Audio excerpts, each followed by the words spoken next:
Hello అండి, welcome to mummy diaries. Keema పాలకూర ఎలా తయారు చేసేసుకోవాలో చూసేద్దామా. బాంటీలో కీమా అయితే తీసేసుకొని రుచికి సరిపడా ఉప్పు, కారం, ధనియాల పొడి, అల్లం వెల్లుల్లిపాయ పేస్ట్ వేసేసుకొని కలుపుకొని పక్కన ఉంచుకోవాలి. పాలకూర కట్ చేసేసుకొని పక్కన ఉంచుకున్నాను. కర్రీకి కావాల్సిన పదార్థాలు: ఆనియన్, పచ్చిమిర్చి, కొత్తిమీర, అల్లం వెల్లుల్లిపాయ పేస్ట్, ఆకు, పువ్వు, లవంగ, చెక్క, ఇలాచి, సాజీరా అండి.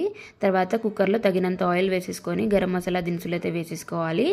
పచ్చిమిర్చి, ఉల్లిపాయ వేసేసుకొని కొత్తిమీర వేసేసుకొని బాగా కలుపుకోవాలండి. తర్వాత అల్లం వెల్లుల్లిపాయ పేస్ట్ వేసేసుకొని పచ్చివాసన పోయేంత వరకు కలుపుకోవాలి. పాలకూర వేసేసుకొని కలుపుకోవాలండి. తర్వాత ఉప్పు, కారం వేసేసుకొని బాగా కలుపుకోవాలండి. తర్వాత కొద్దిగా పసుపు వేసేసుకొని కలుపుకొని మూత పెట్టుకొని 2 minutes అయితే మగ్గనివ్వాలి. తర్వాత పాలకూరలో వాటర్ కంటెంట్ ఉంటుంది కదా, వాటర్ అయితే రిలీజ్ చేస్తుంది.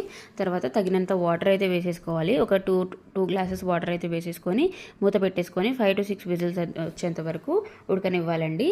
మూత తీసి చూడాలి ఉడికిందో లేదో చెక్ చేసుకున్న తర్వాత ధనియాల పొడి అండ్ కొత్తిమీరతో గార్నిష్ చేసుకుంటే పాలకూర కీమా కర్రీ అయితే రెడీ అయిపోతుందండి. మీరు కూడా ట్రై చేసి చూసి ఎలా ఉందో కామెంట్ చేయండి. థ్యాంక్ యూ ఫర్ వాచింగ్ అండి. Subscribe to my channel. See in the next video.